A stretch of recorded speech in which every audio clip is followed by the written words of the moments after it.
Generic మందులు అచ్చం branded మందుల వలె నాణ్యతతో సమర్థవంతంగా పనిచేస్తాయని పల్నాడు జిల్లా డ్రగ్ ఇన్స్పెక్టర్ పర్వీనా అన్నారు. జనరిక్ మందులలో వాడే క్రియాశీలక పదార్థాలు, మోతాదు, పనిచేసే విధానం అన్ని బ్రాండెడ్ మందుల మాదిరిగానే ఉంటాయని తెలిపారు. కేంద్ర రాష్ట్ర ప్రభుత్వాలు పేదల కోసం అత్యంత చౌకగా మందులు అందుబాటులో ఉండేందుకు ఈ జనరిక్ షాపులు ఏర్పాటు చేసింది అన్నారు. నర్సరావుపేటలో రెడ్ క్రాస్ భవనంలో జనరిక్ మెడికల్ షాప్ను ప్రారంభించడం సంతోషంగా ఉందన్నారు.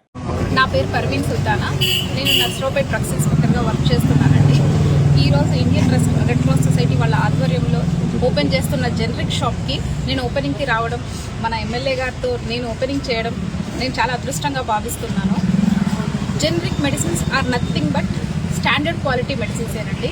దీంట్లో price variation and brand name change తప్ప ఎలాంటి డిఫరెన్స్ ఉండదండి. These are also like same branded medicines అండి. దీంట్లో ఉన్న మెడిసిన్ అండ్ బ్రాండెడ్ మెడిసిన్లో ఉన్న మెడిసిన్ సేమ్ ఉంటుందండి. Active ingredient will be the same. దీంట్లో ధరలో మార్పు తప్ప క్వాలిటీలో, వర్కింగ్ దాంట్లో ఎలాంటి మార్పు ఉండదండి. మన గవర్నమెంట్, స్టేట్ గవర్నమెంట్ కానీ సెంట్రల్ గవర్నమెంట్ కానీ జనరిక్ మెడిసిన్స్కి చాలా ఎంకరేజ్మెంట్ ఇస్తుందండి. దాంట్లో భాగంగానే ప్రధానమంత్రి జనౌషధి కేంద్రాలు చాలా చోట్ల ఓపెన్ అవుతున్నాయండి. దాంట్లో వన్ ఆఫ్ ద పార్ట్ కానీ ఈరోజు నర్సరావుపేటలో ఒక బ్రాంచ్ ఓపెన్ చేశాము. ఈ జనాల్లో కూడా జనరిక్ మెడిసిన్స్ ఫాస్ట్గా మూవ్ అయ్యి ప్రజల హెల్త్ బాగుండాలి అని కోరుకుంటున్నాను.